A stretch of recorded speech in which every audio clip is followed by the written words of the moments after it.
Hello friends, कैसे हैं आप सब लोग। फ्रेंड्स, आज हम लोग विभाज्यता के नियम का पार्ट 2 करने वाले हैं। पिछली वीडियो में जो हमने पढ़ा था उसी पे बेस्ड कुछ क्वेश्चंस करेंगे और लास्ट में एक दो कंसेप्ट और देखेंगे। उसके बाद इस चैप्टर को फिनिश करेंगे, इस टॉपिक को।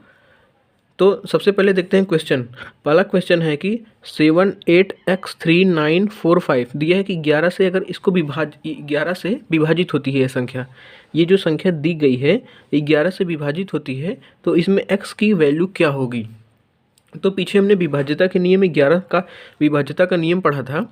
उसमें हमने देखा था कि सम और विषम स्थान पे जो अंकों का योग होगा उनका जो अंतर होगा, अगर जीरो आता है या फिर 11 आता है तो वह संख्या 11 से विभाजित होगी।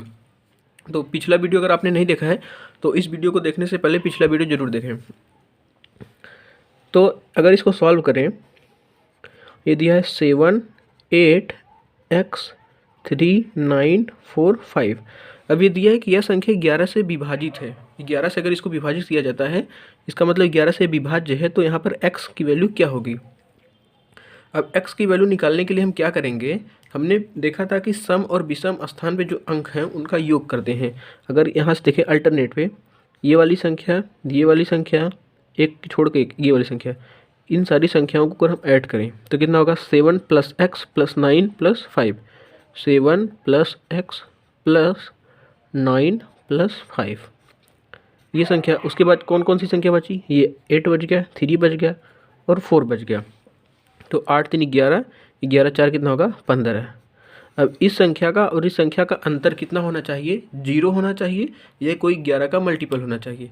अगर इस संख्या को ऐड करें तो 9 5 14 और 14 7 21, 21 + x। अब 15 और 21 प्लस का अंतर,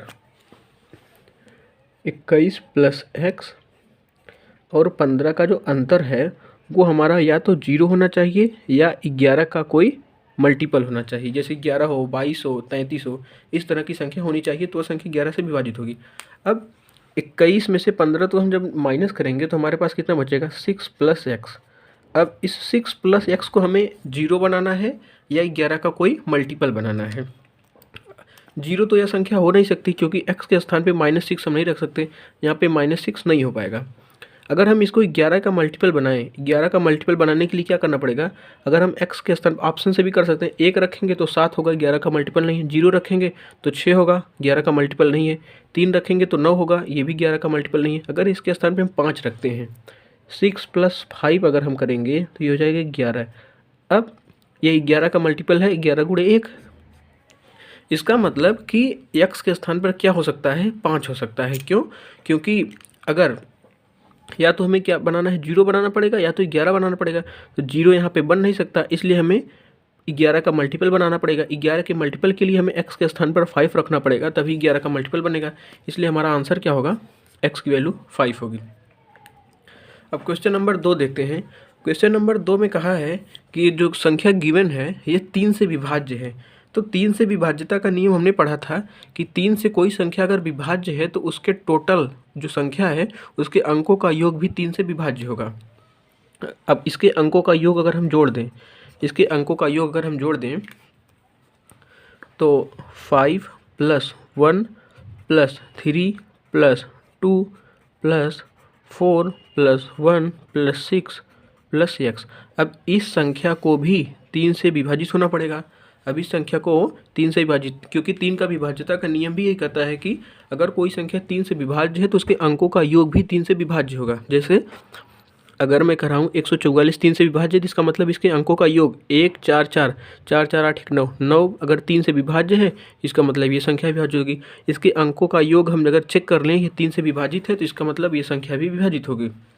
अब इसको अगर ऐड करें, 5 1 6 6 3 9 9 2 11 4 15 16 16 6 22 + x, ये हो गया 22 + x / 3। अब x के स्थान पर हम कौन सी वैल्यू रखें कि यह पूरी तरह से 3 से विभाजित हो जाए।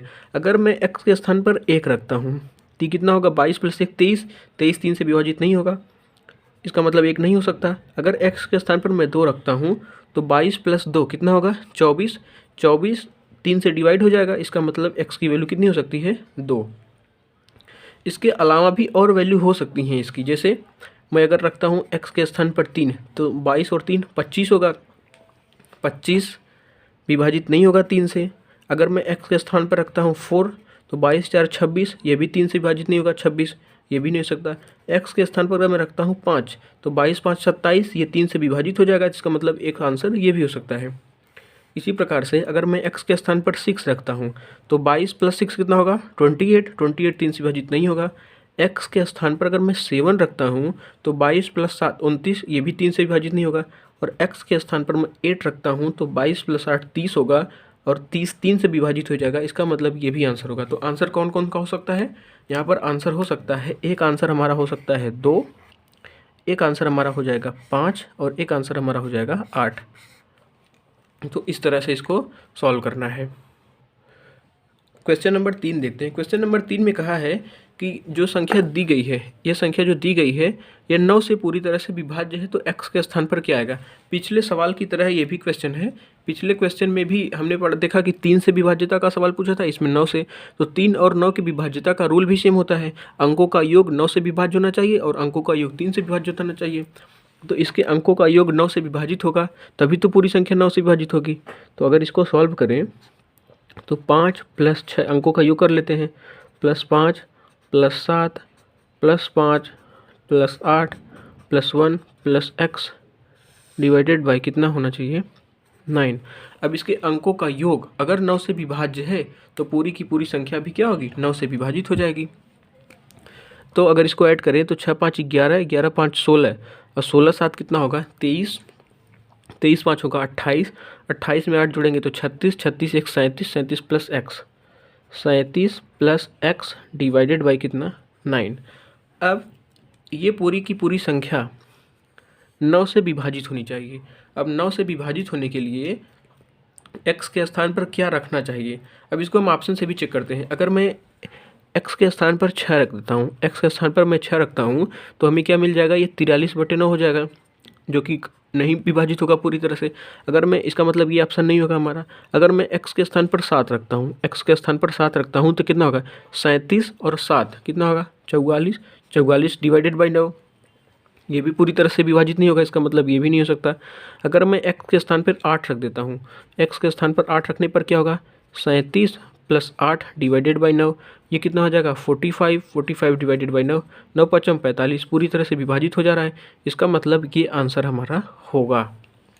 x के स्थान पर अगर मैं 8 रखता हूँ, x के स्थान पर मैं अगर 8 रखता हूँ तो 37 + 8 कितना हो रहा है 45, और 45 9 से पूरी तरह से डिविजिबल है, इसका मतलब x के स्थान पर हम क्या रखेंगे 8, ये हमारा आंसर होगा। चौथा ऑप्शन भी चेक कर लेते हैं। अगर x के स्थान पर मैं 9 रखता हूँ तो 37 + 9, 37 + 9 कितना होगा 46 होगा, 46 9 से डिवाइड नहीं होगा, इसका मतलब ये भी आंसर नहीं होगा। तो आंसर कौन सा होगा हमारा सी हो जाएगा। अब क्वेश्चन नंबर 4 कहता है कि जो संख्या गिवन है x के किस मान के लिए 11 से विभाज्य है। अब हमने 11 के विभाज्यता का रूल क्या पढ़ा है? 11 के विभाज्यता का रूल कहता है कि सम और विषम स्थान पर जो अंक हैं उनका योग करके अंतर करेंगे। अगर वह संख्या 0 आती है या 11 आता है तो विभाजित होगा, और नहीं आती है तो 11 का विभाजित नहीं होगा। जैसे ये दिया है, इसको सॉल्व करते हैं। इसमें दिया है कि संख्या कौन कौन सी गिवन है, 4 है, 6 है, 3, 9, 3x और 8। अब एक तरफ से हम लोग क्या करेंगे चेक करेंगे, इसके अंकों के योग को ऐड करेंगे।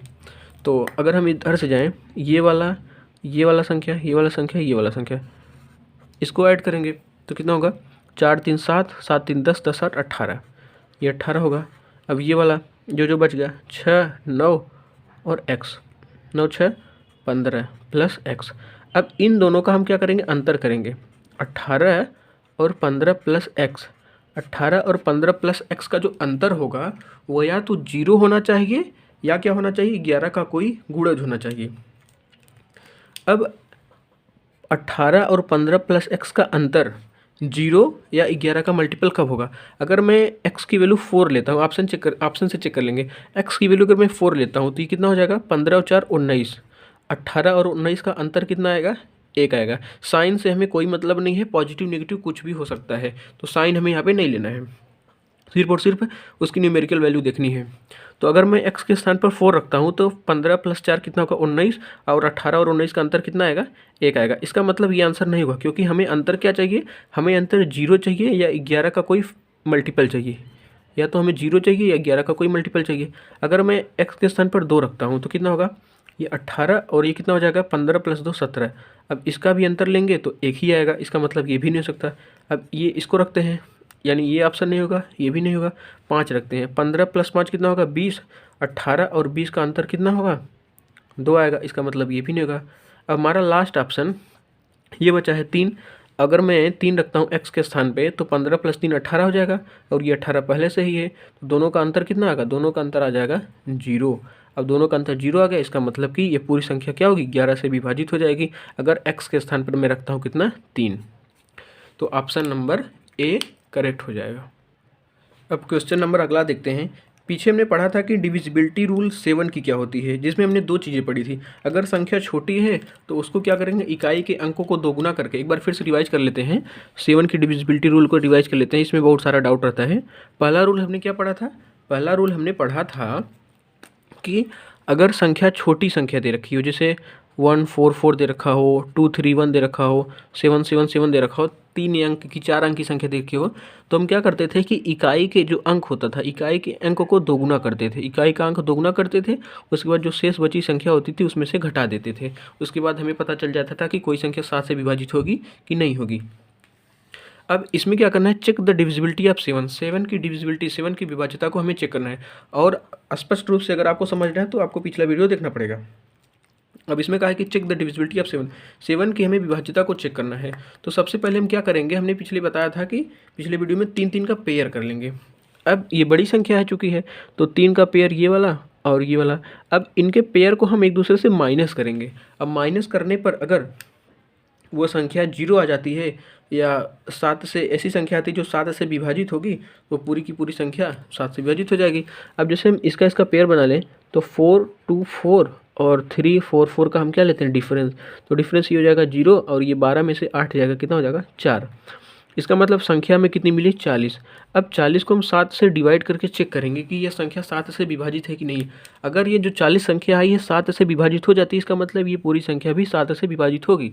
अब 7 को जब हम 40 को 7 से डिवाइड करेंगे तो ये पूरी तरह से विभाजित नहीं होगी, यह संख्या पूरी तरह से विभाजित नहीं होगी। इसका मतलब ये वाली जो संख्या है ये भी 7 से विभाजित, ये भी 7 से विभाजित नहीं होगी। तो हम कहेंगे कि this number is not divisible by 7, कि यह संख्या 7 से विभाजित नहीं होगी। अब दूसरा एग्जाम्पल है। दूसरा एग्जाम्पल मैंने इसलिए लिया क्योंकि बड़ा नंबर दिया हुआ है। इसमें क्या करेंगे, 3 3 का पेयर बनाएंगे। 3 का पेयर बन गया, यहाँ पे 3 का पेयर बन गया, अब यहाँ पे 3 का पेयर गया।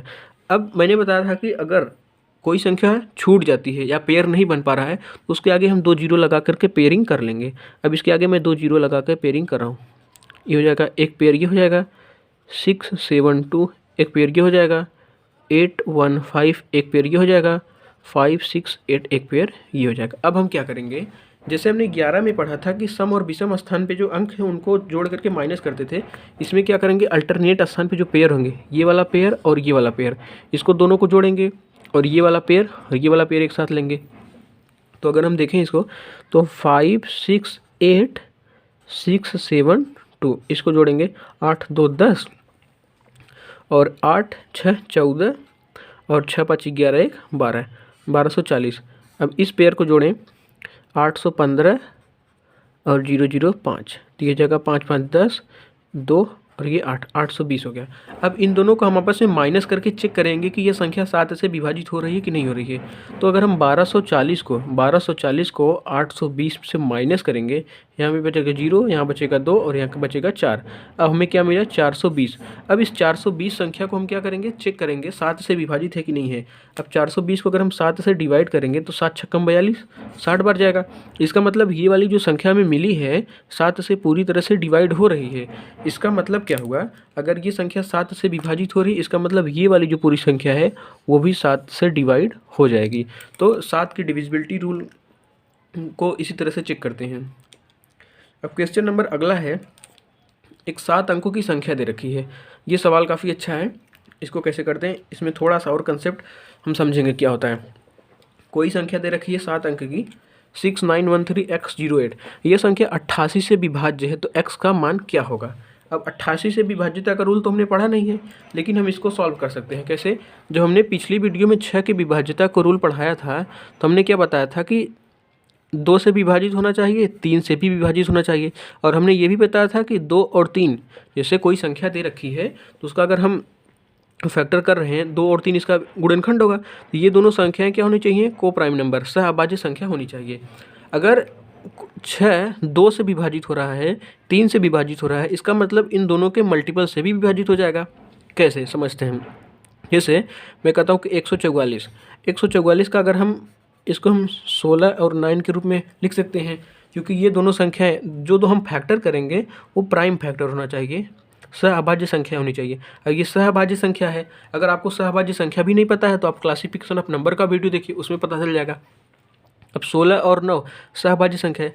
अगर 144 16 से विभाजित हो रही है, 144 16 से विभाजित हो रही है, 144 9 से विभाजित हो रही है, इसका मतलब कि 144 16 और 9 के गुणनफल से भी विभाजित हो जाएगी। जैसे हमने कहा कि 6 2 से विभाजित होगी तो सही है, विभाजित होगी। 6 3 से विभाजित होगी तो हाँ सही है, 3 से विभाजित होगी।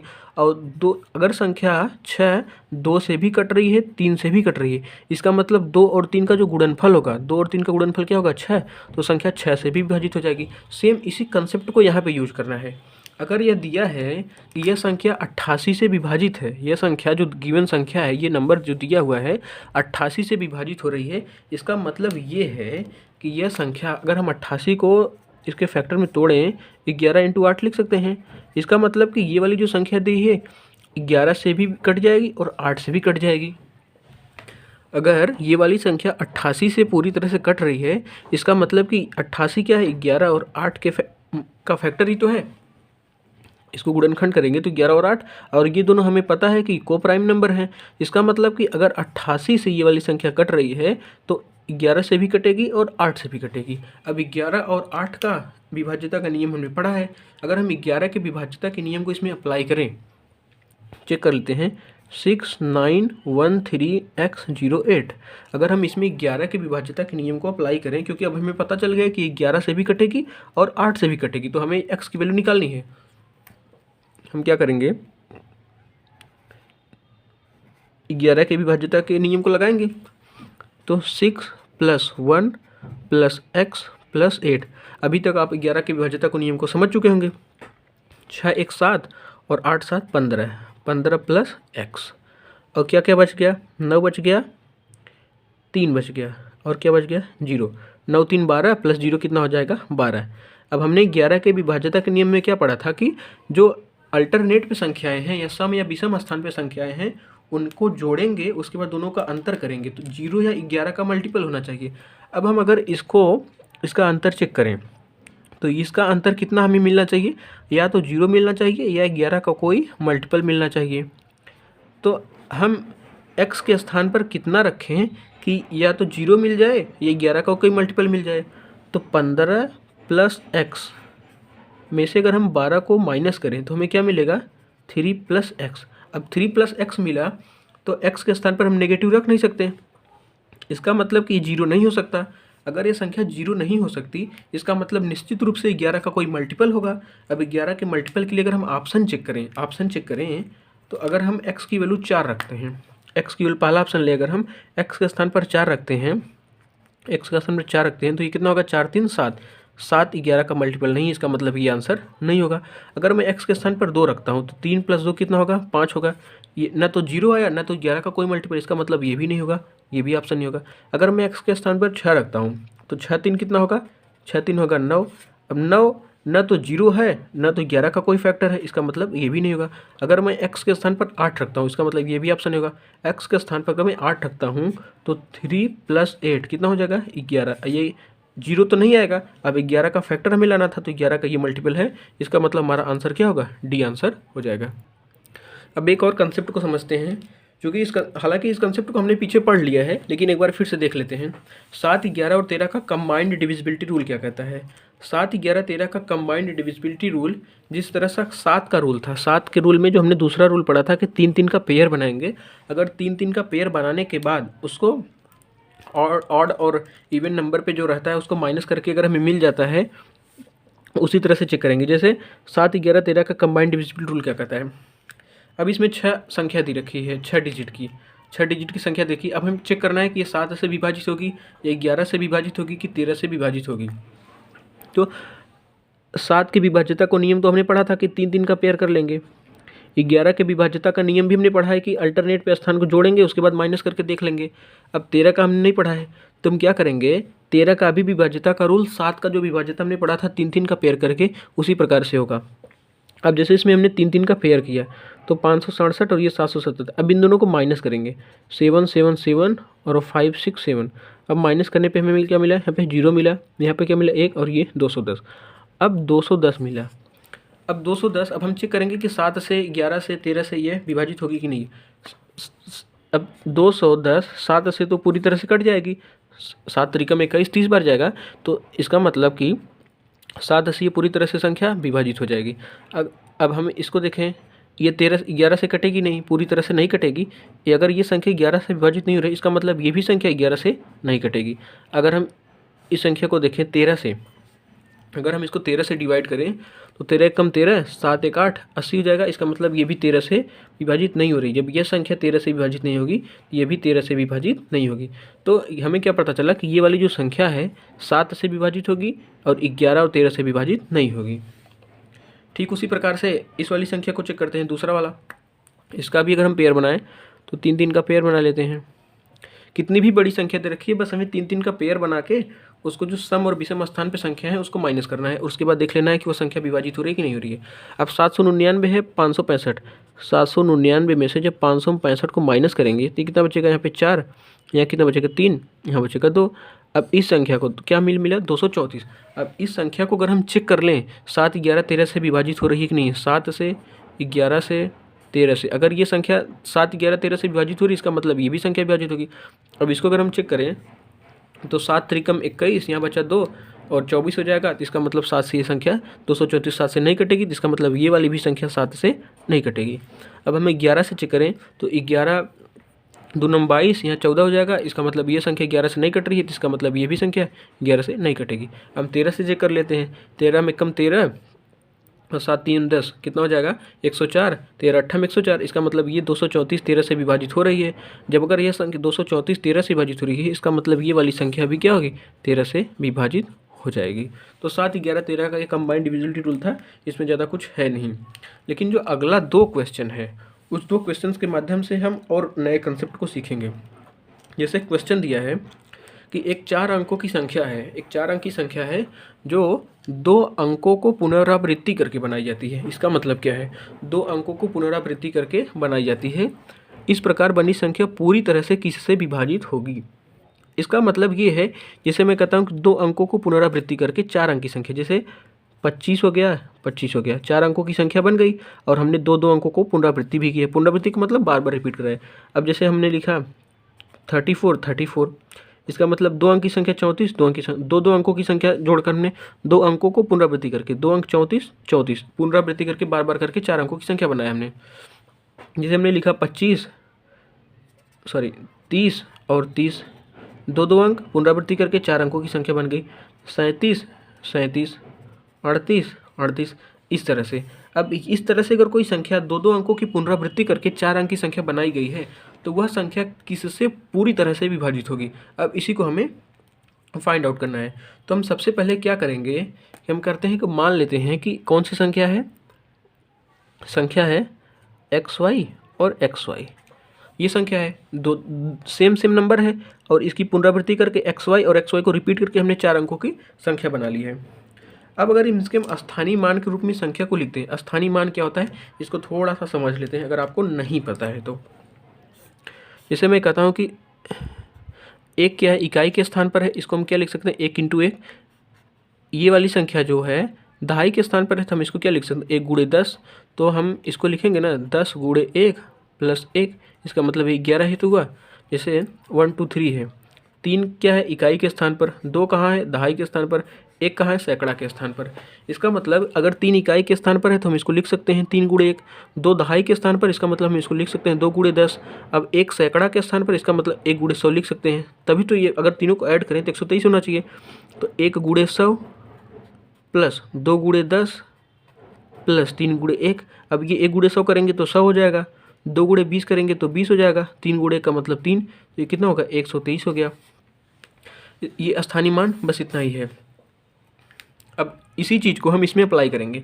अब जैसे एक्स वाई और एक्स वाई दिया हुआ है, जिसको अगर हम स्थानीय मान के रूप में लिखें तो हम वाई को लिखेंगे वाई, एक्स को हम लिख सकते हैं 10 इंटू एक्स लिख सकते हैं, ये क्योंकि दहाई के स्थान पर है। ये सैकड़ा के स्थान पर, इसको हम लिख सकते हैं 100 इंटू वाई, और ये हज़ारवें स्थान पर है जिसको लिखेंगे 1000 इंटू 1000 इंटू एक्स।